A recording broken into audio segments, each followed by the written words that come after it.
ਅਸੀਂ ਇਹਨਾਂ ਭਰਾਵਾਂ ਦੋਸਤਾਂ ਸਾਰਿਆਂ ਨੂੰ ਇਹ ਮਸ਼ਵਰਾ ਦੇਵਾਂਗੇ ਜੀ, ਇਹ ਆਪਣਾ ਮਕਈ ਦਾ ਕੰਮ ਕਰਨਾ ਚਾਹੀਦਾ ਵਾ। ਇਹ ਬਹੁਤ ਅੱਛਾ ਕੰਮ ਆ। ਇਹਦੇ ਵਿੱਚ ਬੰਦੇ ਆਪਣਾ ਬਹੁਤ ਕੰਮ ਕਾਰੋਬਾਰ ਕਰਦੇ ਆ ਜੀ। ਇਹਦਾ ਸੈਲੇਜ ਬਣਦਾ, ਇਹਦੀ ਛੱਲੀ ਇਸਤੇਮਾਲ ਹੁੰਦੀ।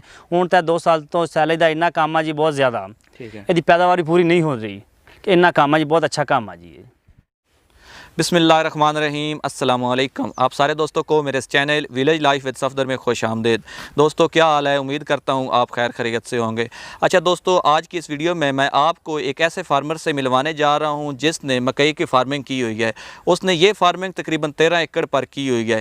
पिछले साल 3 महीने की इस फसल से तकरीबन 1,25,000 से 30,000 3 महीने के दौरान मुझसे मुनाफा हासिल हुआ है। ये मज़ीद तफसील जानते हैं इस फार्मर से बात करके, और ये भी जानते हैं कि ये उसने किस तरीके से उगाई, कौन सा बीज उगाया और किस तरीके से उसकी हिफाजत की और उसको इतना ज़्यादा मुनाफा हासिल हुआ। ये सारी तफसील इस फार्मर से बात करके। अस्सलाम वालेकुम जनाब। जी वालेकुम सलाम जनाब की हाल नो? अल्हम्दुलिल्लाह सर, तुम सुनाओ? अल्हम्दुलिल्लाह। अच्छा जी, सारा तो पहले तो अपना नाम दसो जी। मेरा नाम रिजवान अरशद है जी। अच्छा रिजवान साहब, अपने इलाके का नाम दसो जी। चक नंबर 27 जनूबी ज़िला तहसील सरगोधा। ठीक हो गया।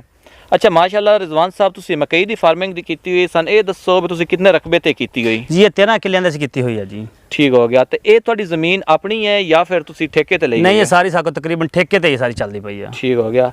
अच्छा ये दसो भी तुसी कितने अरसे तो ये काम कर रहे हो? जी मैं 5 ਤੋਂ 6 साल तो कर रहे हैं जी ये काम। ठीक हो गया। अच्छा तुसी जो कर रहे हो उस तो पहले तुहाडे वालदैन वगैरह करदे हैं या सिर्फ तुसी शुरू कीता? नहीं, साडे वालदैन पहले करते सी जी। अच्छा वालदैन तो वेख के तुसी अगे काम शुरू कीता? हाँ जी, वालदैन तो शुरू कीता जी। ठीक हो गया जी। अच्छा जनाब ये दसो मकई लाण दा बेहतरीन मौसम केड़ा है? ये मकई लाण दा 25 हाड़ तो बाद सौण चढ़दे तक मकई लग सकदी। 10-15 सौण तक मकई दा असल टाइम है जी। ठीक है। तो ये दसो भी साल चो कितनी दफ़ा मकई दी फार्मिंग की जा सकती है?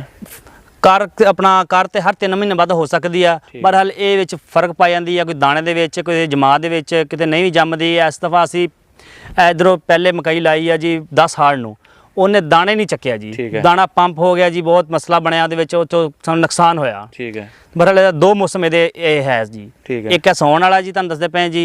दूसरा जाके ये फरवरी काश्त, फरवरी दे विच जिहड़ा फग्गण दे विच जिहड़ी हुंदी है जी। ठीक है। अच्छा जिहड़ी मकई ने तुहाडा दाना नहीं चुकिया, तुसीं कि समझदे हो भी खराब हो गई है जी? तुसीं बुनियादी की वजह कड्ढी भी किस वजह तो खराब? बुनियादी जी असीं अपना ओहदा बीज दा भी चैकअप कीता, सारा कीता, अखराजात सारे ओके, सारा कुछ ठीक सी, लेकिन मौसम की वजह नाल काम खराब हो गया जी। ठीक हो गया कि गर्मी ज़्यादा बर्दाश्त हुई, गर्मी ज़्यादा पई है वड्डी तो बाद जिहड़ी गर्मी पई इस दफ़ा उन्हें दाना पंप कर छड्डिया कि छली दाना पूरा तुक्का नहीं चक सकी। अच्छा आम रूटीन चो जिहड़ी तुसीं मकई उस मौसम चो लांदे हो, आम रूटीन चो पिछले सालां विच वो कामयाब हुंदी आई जी? वो कामयाब नहीं, उस तो जिहड़े 8 दिन बाद असीं 8 दिन पहले काश्त कीती है जी। ठीक है। उस तो अगर 8 दिन बाद करिए वो बिल्कुल ठीक रिजल्ट आया उहदा। ठीक हो गया। अच्छा जनाब ये दसो बई ये तुसीं मकई किस तरह लांदे हो? सन ज़मीन दी तैयारी तो लैके मुकम्मल तैयार होण तक दा तरीका कार दसो। पहली गल तो ज़मीन दा बहुत अच्छी तरह तैयार होना जरूरी है। ठीक है। कि चंगी तरह बरीक ज़मीन होवे। ठीक हो गया। ज़मीन तैयार हो गई, मुड़ के दे जी अपना खाद उत्ते सट दी। ठीक हो गया। DAP नाल पोटाश। ठीक हो गया। या नाइट्रोफास। 1 एकड़ चो कितने तुसीं बोरियां पांदे हो? 1 एकड़ से 1 DAP ते 1 पोटाश। ठीक है। 2 अगर ना हो 2 नाइट्रोजन। नाइट्रोफास जी 2 पाई दी हैं। ठीक है। उस तो बाद ये कर देने अपना खेड़ा कर देनी है जी। ठीक हो गया। मुड़ के लेबर को लवा देनी है जी। लवा के इहदे नाल पानी लाना, इहनूं इस तरह जिहड़ी इहनूं सिर्फ रेज पहुंचे, पानी ना उपर जावे, दाने के उपर पानी ना बिल्कुल ही जावे। लग गया जी, इनू फिर 24 घंटे में स्प्रे मारनी है जी, एट्रा गोल्ड या डवाल गोल्ड, जिहदे विच अपना इहदा गंद ना जमे। गंद नहीं जमेगा, मुड़ के मकई जर्मीनेशन हो जाएगी, जम पेगी। अगर 3 ਤੋਂ 4 पत्ती जिस दिन हो गए उस दिन तक अपना मुड़ के इनू कीड़ी सुंडी की स्प्रे होनी शुरू हो जानी है। इनू 2 ਤੋਂ 3 स्प्रेयां होएगियां जी। जो ये 2-2 फुट हो जाती है जी, 2-2 फुट तो बाद ये मुड़ के कन्ना अपना उपर फुमड़ी में जहर पानी पैंदी है। जहर पा के मुड़ के उहदे यूरिया गट्टू लाना पैंदे आ। उस तो बाद हर 8 दिनों बाद पानी लाना पैंदा जी। 3 ਤੋਂ 4 बोरियां यूरिया के उपर लानियां पैंदियां जी। ठीक है। जी इस तरह ये मुकम्मल 3 महीने फसल तैयार हो जाती, तकरीबन 3 महीने तैयार हो जाती है जी। अच्छा जनाब ये दसो भी तुसी अपनी ज़मीन नूं पानी किस तरह लांदे हो? तुहाडे कोल पानी लाण दा की तरीकाकार मौजूद है? साडे कोल पानी लाण दा एक तां साडी 8 दिन बाद पानी दी वारी हुंदी है, किले दे 18 मिनट अपना नहर दे है जी। ठीक हो गया। उस तो अलावा साडे कोल ट्यूबवेल अवेलेबल है जी। ठीक हो गया। असीं अपना अगर उन्ना मुमकिन हो जाए ना हो तो असीं ट्यूबवेल चला के अपना 8 दिन तो लाजमी 8 दिन तो ऊपर नहीं पानी जान देईदा जी। ठीक हो गया। अच्छा मकई की फसल नूं 90 दिन में 3 महीनों में तकरीबन कितने पानी लगते हैं? इन तकरीबन पहले जिहड़ा हुंदा पानी जी वो 8 दिन बाद लगता, मुड़ के अगर जिहड़ी गर्मी वाली बर्दाश्त नहीं हड़ मकई वाली उन तो चौथे दिन भी लाना पैंदा जी। अगर जे समझिए अपने देखिए अजकल मौसमी मकई जिन्होंने कहते हैं ये अपना पानी घट जाते, 10वें दिन 12वें दिन जाके पानी ਅਗਾਂਹ ਸਰਦੀਆਂ ਵਿੱਚ ਆ ਜਾਂਦਾ ਜੀ। ਠੀਕ ਹੋ ਗਿਆ। ਅੱਛਾ ਜੀ, ਇਹ ਦੱਸੋ ਵੀ ਮਕਈ ਦੀ ਫਾਰਮਿੰਗ 'ਚ ਤੁਹਾਨੂੰ ਕਿਸ ਕਿਸਮ ਦੀ ਮੁਸ਼ਕਲਾਤ ਪੇਸ਼ ਆ ਸਕਦੀ? ਮੁਸ਼ਕਲਾਤ ਇਸ ਦਫਾ ਪੇਸ਼ ਆਈ ਆ, ਜਿਹੜੀ ਸਾਡੀ ਛੇਤੀ ਕਾਸ਼ਤ ਦੇ ਵਿੱਚ ਇੱਕ ਸੁੰਡੀ ਆਈ ਆ, ਅਮਰੀਕਨ ਸੁੰਡੀ ਦਾ ਨਾਂ ਤਾਂ ਕੋਈ ਦੱਸ ਰਿਹਾ, ਕੋਈ ਕੁਛ ਦੱਸ ਰਿਹਾ। ਉਹਨੂੰ 3 ਤੋਂ 4 ਸਪਰੇਆਂ ਹੋਈਆਂ, ਲੇਕਿਨ ਉਹਨੂੰ ਕੋਈ ਜ਼ਹਿਰ ਕੋਈ ਸਪਰੇ ਕਿਸੇ ਨੇ ਅਸਰ ਹੀ ਅੰਦਾਜ਼ ਨਹੀਂ ਕੀਤਾ। ਠੀਕ ਹੈ। ਇਹ ਬੜਾ ਮੁਸ਼ਕਿਲ ਹੈ ਕਿ ਇਸ ਦਫਾ ਕੋਈ ਪਹਿਲੇ ਜਿਹੜੀ ਮਕਈ ਨੂੰ ਆਪਾਂ ਗਰਮੀ ਪਈ ਹੈ, ਬਰਦਾਸ਼ਤ ਨਹੀਂ ਹੋਈ, ਗਰਮੀ ਬਰਦਾਸ਼ਤ ਤੋਂ ਜ਼ਿਆਦਾ ਸੀਗੀ, ਉਹਦਾ ਵਿੱਚ ਆਪਣਾ ਛੱਲੀ ਦਾਣਾ ਨਹੀਂ ਚੱਕਿਆ ਜੀ। ਠੀਕ ਹੈ। ਮਕਈ ਪੰਪ ਹੋ ਗਈ, ਉਸ ਸਮੇਂ ਨੁਕਸਾਨ ਦੇ ਵਿੱਚ ਉਹ ਆਈ ਹੈ। ਠੀਕ ਹੋ ਗਿਆ। ਅੱਛਾ, ਤੁਸੀਂ ਮਕਈ ਪੰਪ ਹੋ ਗਈ, ਪੰਪ ਹੋਣਾ ਕਿਸ ਨੂੰ ਕਹਿੰਦੇ ਹੋ? ਪੰਪ ਹੋਣਾ ਛੱਲੀ ਦਾਣੇ ਨਾ ਪੂਰੇ ਹੋਣ ਜੀ। ਸਮਝ ਲਓ ਆਪਣਾ 100% ਤੋਂ 10% ਦਾਣੇ ਹੋਣ, ਜਾਂ 15% ਜਾਂ 20% ਹੋਣ, ਕਿ ਦਾਣੇ ਕਿਤੇ ਵੇਲਾ ਦਾਣਾ ਹੋਵੇ ਕਿ ਮੁਕੰਮਲ ਲਾਈਨਾਂ ਤੋਂ ਕਤਾਰਾਂ ਜਿਹੜੀਆਂ ਨਹੀਂ ਬਣਦੀਆਂ। ਠੀਕ ਹੈ। ਅੱਛਾ, ਜਿਹੜੀ ਇਹ ਤੁਸੀਂ ਦੱਸ ਰਹੇ ਹੋ ਬਈ ਇਹ ਤੁਹਾਡੇ ਬਿਮਾਰੀ ਪਈ ਸੁੰਡੀ ਆਈ ਹੈ ਜੀ, ਇਹ ਇੱਕ ਮਖਸੂਸ ਤੁਹਾਡੇ ਏਰੀਆ ਵਿੱਚ ਆਈ ਹੈ ਜਾਂ ਓਵਰਆਲ ਸਾਰੇ ਏਰੀਆ ਵਿੱਚ ਆਈ ਹੈ? ਇਹ ਜੀ ਓਵਰਆਲ ਸਾਰੇ ਏਰੀਆ ਵਿੱਚ ਆਈ ਹੈ। ਇਹ ਇਸ ਦਫਾ ਆਈ ਹੈ, ਅਗੇਤੀ ਨੂੰ ਨਹੀਂ ਆਈ, ਜਿਹੜੀ ਛੇਤੀ ਕਾਸ਼ਤ ਇਹਨੂੰ ਆਈ ਹੈ ਜੀ। ਠੀਕ ਹੈ। ਅੱਛਾ ਜੀ, ਇਹ ਦੱਸੋ ਫਿਰ ਇਸ ਦਾ ਹੱਲ ਤੁਸੀਂ ਕੀ ਕੱਢਿਆ? ਇਸ ਦਾ ਹੱਲ ਇਹ ਕੀਤੀ, ਜਿਹੜੇ ਸਪਰੇਆਂ ਸੀ ਅਸੀਂ ਦੂਸਰੇ ਮਾਰਦੇ ਹਾਂ, ਉਹ ਅਸੀਂ ਵੱਡੀ ਹੋਣ ਤੱਕ ਸਪਰੇਆਂ ਮਾਰੀਆਂ ਵਾ। ਸਾਨੂੰ ਜਿੱਥੇ 2 ਤੋਂ 3 ਮਾਰਦੇ, ਇਹਨੂੰ 5 ਤੋਂ 6 ਸਪਰੇਆਂ ਸਾਨੂੰ ਮਾਰਨੀਆਂ ਪਈਆਂ ਜੀ। ਠੀਕ ਹੈ। ਅੱਛਾ, ਆਮ ਰੂਟੀਨ 'ਚੋਂ ਮਕਈ ਤਿਆਰ ਹੋਣੇ ਤੱਕ 3 ਮਹੀਨੇ ਤੁਸੀਂ 1 ਏਕੜ 'ਚੋਂ ਕਿੰਨੀ ਦਫਾ ਖਾਦ ਪਾਉਂਦੇ ਹੋ ਤੇ ਕਿੰਨੀ ਦਫਾ ਸਪਰੇਅ ਕਰਦੇ ਹੋ? ਆਮ ਰੂਟੀਨ ਦੇ ਵਿੱਚ ਅਸੀਂ 2 ਤੋਂ 3 ਵਾਰੀ ਸਪਰੇਅ ਕਰੀ ਦੀ ਸੁੰਡੀ ਦੀ। ਠੀਕ ਹੈ। 1 ਤੋਂ 2 ਵਾਰੀ ਸਪਰੇਅ ਹੁੰਦੀ ਹੈ ਘਾਹ ਦੀ, ਤੇ 4 ਤੋਂ 5 ਦਫਾ ਅਸੀਂ ਪਾਈ ਦੀ ਖਾਦ ਜੀ। ਠੀਕ ਹੈ। ਅੱਛਾ ਜਨਾਬ, ਇਹ ਦੱਸੋ ਬਈ ਇਸ ਮਕਈ ਦੀ ਫਸਲ ਦਾ ਸਾਰਿਆਂ ਨਾਲੋਂ ਅੱਛਾ ਬੀਜ ਤੁਸੀਂ ਕਿਹੜਾ ਗਿਣਦੇ ਹੋ? ਸਭ ਤੋਂ ਅੱਛਾ ਬੀਜ ਜਿਹੜਾ ਗਿਣਦੇ ਹਾਂ ਜੀ 6799 ਜਾਂ 6714 ਮਨਸੈਂਟੋ ਕੰਪਨੀ ਦਾ। ਠੀਕ ਹੋ ਗਿਆ।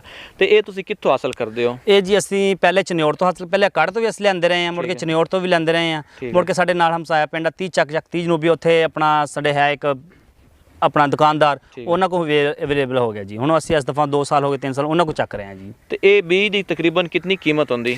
ਇਹ ਬੀਜ ਦੀ ਕੀਮਤਾਂ ਮਸਲਨ ਇਹ ਹੈ ਜੀ, ਪਿਛਲੀ ਵਾਰੀ ਸੀ ਜਿਹੜੀ ਆਪਣਾ ਕੀਮਤ 6000 ਰੁਪਏ, ਇਸ ਦਫਾ ਹੋ ਗਈ 8500 ਰੁਪਏ। ਠੀਕ ਹੈ। ਪਿਛਲੇ ਹਾੜੂ ਦੇ ਵਿੱਚ ਮਕਈ ਦਾ ਬੀਜ ਸੀ 8000 ਰੁਪਏ, ਲੇਕਿਨ ਉਹ ਮਾਰਕੀਟ 'ਚ ਨਹੀਂ ਸੀ ਮਿਲ ਰਿਹਾ, ਔਰ ਅਸੀਂ ਲਿਆ 15000 ਰੁਪਏ ਤੋਂ। ਠੀਕ ਹੈ।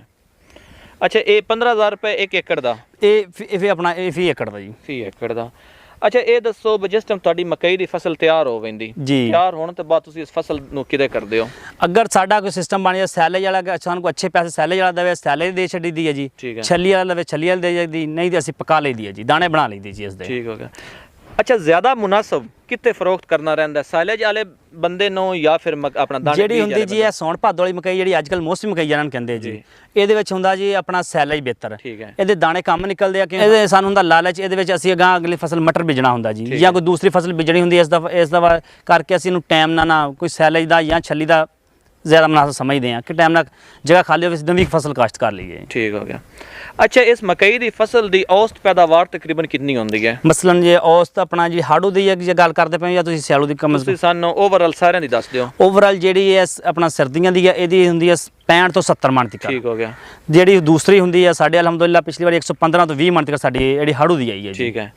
ਔਸਤ 115 ਮਣ ਹੁੰਦੀ ਜਾਂ ਫਿਰ ਤੁਹਾਡੀ ਇਤਨੀ ਆਈ? ਨਹੀਂ, ਵੈਸੇ ਔਸਤ ਲੋਕਾਂ ਦੀ 75 ਮਣ ਵੀ ਨਿਕਲੀ, 80 ਮਣ ਵੀ ਨਿਕਲੀ, 100 ਮਣ। ਸਾਡੀ 116 ਮਣ ਪਿਛਲੀ ਵਾਰੀ ਨਿਕਲੀ, ਉਸ ਤੋਂ ਪਿਛਲੀ ਵਾਰੀ ਸਾਡੀ 118 ਮਣ ਨਿਕਲੀ ਜੀ। ਜ਼ਬਰਦਸਤ। ਅੱਛਾ, ਤੇ ਜਿਹੜੀ ਤੁਹਾਡੀ ਇਹ ਮਤਲਬ 116 ਮਣ ਹੁੰਦੀ ਹੈ, ਇਹ ਤਕਰੀਬਨ 1 ਮਣ ਦਾ ਰੇਟ ਕਿੰਨਾ ਤੁਹਾਡਾ ਲੱਗਦਾ ਹੈ? ਪਿਛਲੀ ਵਾਰ ਦਫਾ ਜਦੋਂ ਅੱਗੇ 2-3 ਸਾਲ ਦਾ ਰੇਟ ਲੱਗਦਾ ਰਿਹਾ 1100 ਰੁਪਿਆ, 1150 ਰੁਪਿਆ, 1000 ਰੁਪਏ। ਠੀਕ ਹੈ। ਸਮਝ ਲਓ 1,25,30,000 ਦੇ ਵਿੱਚ ਕਿੱਲਾ ਫਰੋਖਤ ਹੋ ਜਾਂਦਾ ਸੀ। ਕਿੱਲਾ ਫਰੋਖਤ ਹੁੰਦਾ ਰਿਹਾ, 1 ਕਿੱਲਾ ਫਰੋਖਤ ਹੁੰਦਾ ਰਿਹਾ। ਤੇ ਇਸ ਦਫਾ ਇਹਦਾ ਰੇਟ ਬਹੁਤ ਕਮ ਰਿਹਾ, ਕਿ 850 ਤੋਂ 950 ਤੱਕ, 800 ਤੱਕ 900 ਤੱਕ ਰਿਹਾ ਇਸ ਦਫਾ। ਠੀਕ ਹੈ। ਅੱਛਾ ਜਨਾਬ, ਇਹ ਦੱਸੋ ਵੀ ਜਿਹੜਾ ਤੁਹਾਡਾ 1,25,30,000 ਦਾ ਤਕਰੀਬਨ 1 ਏਕੜ ਫਰੋਖਤ ਹੋਇਆ, ਉਸ ਤੇ ਤੁਹਾਡਾ ਮੁਕੰਮਲ ਖਰਚਾ ਕਿੰਨਾ ਹੋਇਆ? ਸਾਡਾ ਉਸ ਤੇ ਮੁਕੰਮਲ ਖਰਚਾ 50 ਤੋਂ 55,000 ਜੀ। ਠੀਕ ਹੋ ਗਿਆ। ਤੇ ਤਕਰੀਬਨ 50-55,000 ਖਰਚਾ, ਤਕਰੀਬਨ 70 ਤੋਂ 75,000 ਰੁਪਇਆ ਤੁਹਾਡਾ ਮੁਨਾਫੇ ਦੀ ਮਾਦੇ ਵਿੱਚ? ਸਾਡੇ ਮੁਨਾਫੇ ਦੀ ਮਾਦੇ ਵਿੱਚ ਹੈ ਜੀ। ਅਗਰ ਸਾਡਾ ਇਹ ਰੇਟ ਬਹਾਰ ਰਵੇ, ਅਗਰ ਰੇਟ ਕਮ ਹੋਵੇ ਫਿਰ ਜਿਹੜਾ 1,25,000 ਤੋਂ 30 ਉਹ ਲੱਖ ਵਿੱਚ ਵੀ ਆ ਜਾਂਦਾ ਵਾ, 90,000 ਵਿੱਚ ਵੀ ਆ ਜਾਂਦਾ ਵਾ, 1,30,000-35,000 ਤੱਕ ਵੀ ਚਲੇ ਜਾਂਦਾ। ਠੀਕ ਹੋ ਗਿਆ। ਮੈਕਸਿਮਮ ਲੱਖ ਰੁਪਏ ਦਾ ਜਿਹੜਾ ਕਿੱਲਾ ਹੋ ਸਕਦਾ ਹੈ, ਕਿ ਵਾਧੇ ਘਾਟੇ ਮਸਲਨ ਹਰ ਮੌਸਮ ਦੇ ਹਿਸਾਬ ਨਾਲ ਜੀ। ਅੱਛਾ ਜਨਾਬ, ਇਹ ਦੱਸੋ ਵੀ ਇਹ ਤਾਂ ਤੁਸੀਂ ਇੱਕ ਮਖਸੂਸ ਦੱਸ ਰਹੇ ਹੋ 3 ਮਹੀਨੇ ਦੇ ਪੀਰੀਅਡ ਦਾ ਮੁਨਾਫਾ। ਜੀ ਬਿਲਕੁਲ। ਤੁਸੀਂ ਇਸ 1 ਏਕੜ ਵਿੱਚ ਕਿੰਨੀਆਂ ਫਸਲਾਂ ਲਾ ਸਕਦੇ ਹੋ ਸਾਲ ਚੋਂ? ਅਸੀਂ ਸਾਲ 3 ਫਸਲਾਂ ਲਾ ਸਕਦੇ ਹਾਂ ਜੀ। 3 ਫਸਲਾਂ। ਤੇ ਇਹਨਾਂ 3 ਫਸਲਾਂ ਦਾ ਮਜਮੂਈ ਤੁਹਾਡਾ ਮੁਨਾਫਾ ਕਿੰਨਾ ਕੁ ਹੋ ਸਕਦਾ ਹੈ? ਸਾਡਾ ਮਜਮੂਈ ਦਾ ਜਿਹੜਾ ਮੁਨਾਫਾ ਹੋ ਸਕਦਾ ਜੀ, ਲੱਖ ਤੋਂ 1.5 ਲੱਖ ਰੁਪਏ ਦਾ ਹੋ ਸਕਦਾ ਹੈ। ਅੱਛਾ ਉਹਦੇ ਥੋੜੀ ਤਫਸੀਲ ਦੱਸ ਦਿਓ ਕਿਉਂਕਿ ਅਗਰ ਤੁਸੀਂ ਇਹ ਪਿਛਲਾ ਵੇਖੋ ਜਿਸ 'ਚ ਤੁਹਾਨੂੰ ਇੱਕ ਤਕਰੀਬਨ 70 ਤੋਂ 75 ਹਜ਼ਾਰ ਰੁਪਇਆ 3 ਮਹੀਨੇ ਦਾ ਹੋਇਆ ਹੈ, ਉਸ ਤੋਂ ਅਗਲੇ 3 ਮਹੀਨੇ ਦਾ ਤਕਰੀਬਨ ਤੁਹਾਨੂੰ ਕਿੰਨਾ ਮੁਨਾਫਾ ਹਾਸਲ ਹੋਇਆ? ਉਸ ਤੋਂ 20 ਤੋਂ 25 ਹਜ਼ਾਰ ਅਗਲੇ ਮਹੀਨੇ ਦਾ ਸਾਡਾ ਹੋ ਸਕਦਾ ਜੀ। ਅੱਛਾ ਉਹ ਕਿਉਂ, ਉਹ ਕੰਮ ਕਿਉਂ ਹੁੰਦਾ? ਉਹਦਾ ਜੀ ਇਹ ਆਪਣਾ ਜਿਹੜੀ ਉਹ ਮਕਈ ਹੁੰਦੀ ਆ, ਉਹ ਮਕਈ ਨਿਕਲਦੀ 110 ਤੋਂ 20 ਮਣ, ਜਿਹੜੀ ਦੱਸਦਾ ਪਿਆ ਜੀ। ਜਿਹੜੀ ਸਿਆਲੂ ਹੁੰਦੀ ਆ ਇਹ ਨਿਕਲਦੀ ਆ 60 ਤੋਂ 65 ਮਣ 70 ਮਣ ਤੱਕ ਹੱਦ ਤੱਕ ਜੀ। ਅੱਛਾ ਤੁਸੀਂ ਮਜਮੂਈ ਤਕਰੀਬਨ, ਅੱਛਾ ਇਹ ਤੁਸੀਂ ਕਿੰਨੀ ਜਗ੍ਹਾ ਤੇ ਬੀਜੀ ਹੋਈ ਹੈ? ਇਸ ਟਾਈਮ ਅਸੀਂ 13 ਕਿੱਲੇ ਦੀ ਬੀਜੀ ਹੋਈ ਜੀ। ਅੱਛਾ 13 ਕਿੱਲੇ ਦਾ ਤੁਸੀਂ ਕਿੰਨਾ ਇੱਕ ਅੰਦਾਜ਼ਾ ਲਾ ਰਹੇ ਹੋ ਵੀ ਤੁਹਾਨੂੰ ਇਹਨਾਂ 13 ਕਿੱਲਿਆਂ ਤੋਂ 3 ਮਹੀਨੇ ਦਾ ਕਿੰਨਾ ਮੁਨਾਫਾ ਹਾਸਲ ਹੋਏਗਾ? ਸਾਨੂੰ ਜੀ ਇਹਨਾਂ 3 ਕਿੱਲੇ ਆਪਣਾ 13 ਕਿੱਲਿਆਂ ਦੇ ਵਿੱਚੋਂ ਮੁਨਾਫਾ ਅਲਹਮਦੁਲਿਲਾ ਅੱਲਾ ਮੇਰੇ ਦੇ ਹੁਕਮ ਨਾਲ ਜੀ ਕੋਈ 4 ਤੋਂ 5 ਲੱਖ ਰੁਪਏ ਮੁਨਾਫਾ ਹੋ ਜਾਏਗਾ। ਮੁਨਾਫਾ ਹੋ ਜਾਏਗਾ, ਠੀਕ। ਅੱਛਾ ਜਨਾਬ ਰਿਜ਼ਵਾਨ ਸਾਹਿਬ ਇਹ ਦੱਸੋ ਬਈ ਪਿਛਲੇ ਜਿतने ਸਾਲ ਗੁਜ਼ਰੇ ਨੇ 5 ਤੋਂ 6 ਸਾਲ ਜੀ, ਇਹਨਾਂ ਸਾਲਾਂ ਦੇ ਦਰਮਿਆਨ ਤੁਸੀਂ ਮੁਨਾਫੇ ਵਿੱਚ ਰਹੇ ਹੋ ਜਾਂ ਕਿਸੇ ਸਾਲ ਤੁਹਾਨੂੰ ਨੁਕਸਾਨ ਵੀ ਹੋਇਆ? ਸਾਨੂੰ 2 ਸਾਲ ਨੁਕਸਾਨ ਹੋਇਆ ਜੀ ਇਹਦੇ ਵਿੱਚ ਜੀ। ਅੱਛਾ ਨੁਕਸਾਨ ਦੀ ਕੀ ਵਜ੍ਹਾ ਬਣੀ? ਨੁਕਸਾਨ ਦੀ ਵਜ੍ਹਾ ਇੱਕ ਤੇ ਇਹ ਬਣੀ ਜੀ ਸਾਡੀ ਆਪਣਾ ਪੰਪ ਦਾਣਾ ਜਿਹੜਾ ਹੋ ਗਿਆ ਜੀ, ਇੱਕ ਤੇ ਇਹ ਵਜ੍ਹਾ ਇਹਦੀ ਬਣਦੀ ਖਾਸ ਕਰ। ਠੀਕ ਹੈ। ਦੂਸਰੀ ਵਜ੍ਹਾ ਸਾਡੀ ਆਪਣਾ ਇਹਦੀ ਇਹ ਬਣੀ ਆ ਜੀ, ਆਪਣਾ ਸਾਡੇ ਪੈਸੇ ਅੱਗੇ ਬਾਉਂਡ ਹੋ ਗਏ ਜੀ, ਜਿਹਨੂੰ ਅਸੀਂ ਜਿਨਸ ਦਿੱਤੀ ਸੀ ਸਾਡਾ ਵਪਾਰੀ ਭੱਜ ਗਿਆ ਜੀ। ਠੀਕ ਹੈ। ਪੈਸੇ ਲੈ ਕੇ ਸਾਡਾ ਵਪਾਰੀ ਨਿਕਲ ਗਿਆ, ਸਾਡੀ ਰਕਮ ਤੋਂ ਬੌਂਡ ਹੋ ਗਈ, ਸਾਨੂੰ ਨੁਕਸਾਨ ਉੱਠ ਗਿਆ ਸਾਨੂੰ। ਅੱਛਾ ਜਿੰਨਾ ਅਰਸਾ ਤੁਹਾਨੂੰ ਕੰਮ ਕਰਦੇ ਹੋਗੇ ਮਕਈ ਫਾਰਮਿੰਗ ਵਾਲਾ, ਤੁਸੀਂ ਕੀ ਨਤੀਜਾ ਖਸ ਕੀਤਾ ਵੀ ਇਹ कैसा ਕੰਮ ਹੈ? ਜੀ ਇਹ ਬਹੁਤ ਅੱਛਾ ਕੰਮ ਆ। ਠੀਕ ਹੈ। ਅਗਰ ਬੰਦਾ ਪਹੁੰਚ ਕੇ ਆਵੇ ਆਪਣਾ ਟਾਈਮ ਤੇ ਟਾਈਮ ਪਾਬੰਦੀ ਕਰਕੇ ਤੇ ਵਕਤ ਆਵੇ, ਇਹ ਨਹੀਂ ਜੀ ਅੱਜ ਪਾ ਲਓ ਜੀ ਕੱਲ 2 ਦਿਨ ਠਹਿਰ ਕੇ ਸਪਰੇਅ ਕਰਦਾ ਜਾਂ 2 ਦਿਨ ਮੈਂ ਠਹਿਰ ਕੇ ਖਾਦ ਪਾ ਲਿਆ, ਫਿਰ ਨਹੀਂ ਜੀ। ਅਗਰ ਇਹ ਟਾਈਮ ਤੇ ਟਾਈਮ ਬੰਦਾ ਪਹੁੰਚੇ ਤੇ ਬਹੁਤ ਅੱਛਾ ਕੰਮ ਆ। 3 ਮਹੀਨੇ ਦੀ ਫਸਲ ਆ ਜੀ। ਠੀਕ ਹੈ। ਬੰਦਾ ਇਹ ਬਹੁਤ ਅੱਛਾ ਕੰਮ ਸੀ ਸਾਡੇ। ਅੱਛਾ ਮਕਈ ਦੀ ਫਾਰਮਿੰਗ ਦਾ ਮੁਸਤਕਬਲ ਤੁਸੀਂ ਕੀ ਵੇਖ ਰਹੇ ਹੋ ਵੀ ਆਉਣ ਵਾਲੇ ਸਾਲਾਂ 'ਚ ਇਹਦਾ ਕਿਹਦਾ ਮੁਸਤਕਬਲ ਹੋਏਗਾ? ਇਹਦਾ ਮੁਸਤਕਬਲ ਆਉਣ ਵਾਲੇ ਆਪਣਾ ਹਾਲ 'ਚ ਹੋਰ ਜ਼ਿਆਦਾ ਤੋਂ ਜ਼ਿਆਦਾ ਹੋ ਰਿਹਾ ਜੀ। ਵਜ੍ਹਾ ਜੀ ਇਹ ਇੱਕ 3 ਮਹੀਨੇ ਦੀ ਫਸਲ ਆ ਜੀ, ਬਾਕੀ ਕੋਈ ਫਸਲ 3 ਮਹੀਨੇ 'ਚ ਨਹੀਂ ਤਿਆਰ ਹੁੰਦੀ ਜੀ। ਇਹ ਬਾਅਦ ਫਸਲ ਆ ਜਿਹੜੀ 3 ਮਹੀਨੇ ਤਿਆਰ ਹੋ ਕੇ ਬੰਦਾ ਨਵੀਂ ਫਸਲ ਬੀਜ ਸਕਦਾ ਜੀ। ਬਾਕੀ ਦੂਸਰੀਆਂ ਮੂੰਜੀ ਆ ਜਾਂ ਕਪਾਸ ਆ ਜਿਹੜੀਆਂ ਫਸਲਾਂ ਉਹ ਜ਼ਿਆਦਾ 5 ਤੋਂ 6 ਮਹੀਨੇ ਤੱਕ ਲੈ ਜਾਂਦੀਆਂ ਜੀ ਟਾਈਮ ਜੀ। ਅੱਛਾ ਮਕਈ ਦੀ ਫਾਰਮਿੰਗ ਵਾਸਤੇ ਜ਼ਮੀਨ ਕਿਸ ਤਰ੍ਹਾਂ ਦੀ ਕਾਰਾਮਦ ਹੁੰਦੀ ਹੈ? ਮਕਈ ਦੀ ਆਪਣਾ ਜ਼ਮੀਨ ਵਾਸਤੇ ਬਹੁਤ ਮਾਇਰਾ ਜ਼ਮੀਨ ਹੋਵੇ, ਬਹੁਤ ਅੱਛੀ ਜ਼ਮੀਨ ਹੋਵੇ, ਪਾਣੀ ਉਹਨੂੰ ਠੀਕ ਲੱਗੇ, ਜ਼ਮੀਨ ਕੜਵੀ ਨਾ ਹੋਵੇ, ਇਹਦੇ ਵਾਸਤੇ ਜ਼ਮੀਨ ਫਸਲ ਚੱਕਦੀ ਹੈ ਜੀ। ਅੱਛਾ ਜਨਾਬ ਇਸ ਫਾਰਮਿੰਗ ਦੇ ਬਾਰੇ ਤੁਸੀਂ ਦੂਜੇ ਲੋਕਾਂ ਨੂੰ ਕੀ ਮਸ਼ਵਰਾ ਦੇਣਾ ਚਾਹੋਗੇ? ਅਸੀਂ ਇਹਨਾਂ ਭਰਾਵਾਂ ਦੋਸਤਾਂ ਸਾਰਿਆਂ ਨੂੰ ਇਹ ਮਸ਼ਵਰਾ ਦੇਵਾਂਗੇ ਜੀ ਇਹ ਆਪਣਾ ਮਕਈ ਦਾ ਕੰਮ ਕਰਨਾ ਚਾਹੀਦਾ ਵਾ। ਇਹ ਬਹੁਤ ਅੱਛਾ ਕੰਮ ਆ। ਇਹਦੇ ਵਿੱਚ ਬੰਦੇ ਆਪਣਾ ਬਹੁਤ ਕੰਮ ਕਾਰੋਬਾਰ ਕਰਦੇ ਆ ਜੀ। ਇਹਦਾ ਸੈਲੇਜ ਬਣਦਾ, ਇਹਦੀ ਛੱਲੀ ਇਸਤੇਮਾਲ ਹੁੰਦੀ। ਹੁਣ ਤਾਂ 2 ਸਾਲ ਤੋਂ ਸੈਲੇਜ ਦਾ ਇੰਨਾ ਕੰਮ ਆ ਜੀ, ਬਹੁਤ ਜ਼ਿਆਦਾ। ਠੀਕ ਹੈ। ਇਹਦੀ ਪੈਦਾਵਾਰ ਪੂਰੀ ਨਹੀਂ ਹੋ ਰਹੀ, ਇੰਨਾ ਕੰਮ ਆ ਜੀ, ਬਹੁਤ ਅੱਛਾ ਕੰਮ ਆ ਜੀ ਇਹ। ਅੱਛਾ ਰਿਜ਼ਵਾਨ ਸਾਹਿਬ ਬਹੁਤ ਸ਼ੁਕਰੀਆ ਜਨਾਬ, ਤੁਹਾਡਾ ਇੰਟਰਵਿਊ ਕਰਕੇ ਬਹੁਤ अच्छा लगा तो उम्मीद है इंटरव्यू साढ़े नाजरीन वास्ते भी फायदेमंद होगा। तुसी अपना कीमती वक्त दिता, ਤੁਹਾਡਾ बहुत शुक्रिया। ठीक है सर, मेहरबानी, थैंक यू। अच्छा दोस्तों मकई फार्मिंग के ऊपर आपने मेरी वीडियो देखी, उम्मीद है ये वीडियो आपको पसंद आई होगी। मजीद अच्छी वीडियोज़ के लिए मेरे चैनल को सब्सक्राइब करें और साथ बेल आइकन प्रेस कर दें ताकि मेरी आने वाली हर वीडियो आपको बर वक्त मिलती रहे। आपका बहुत शुक्रिया।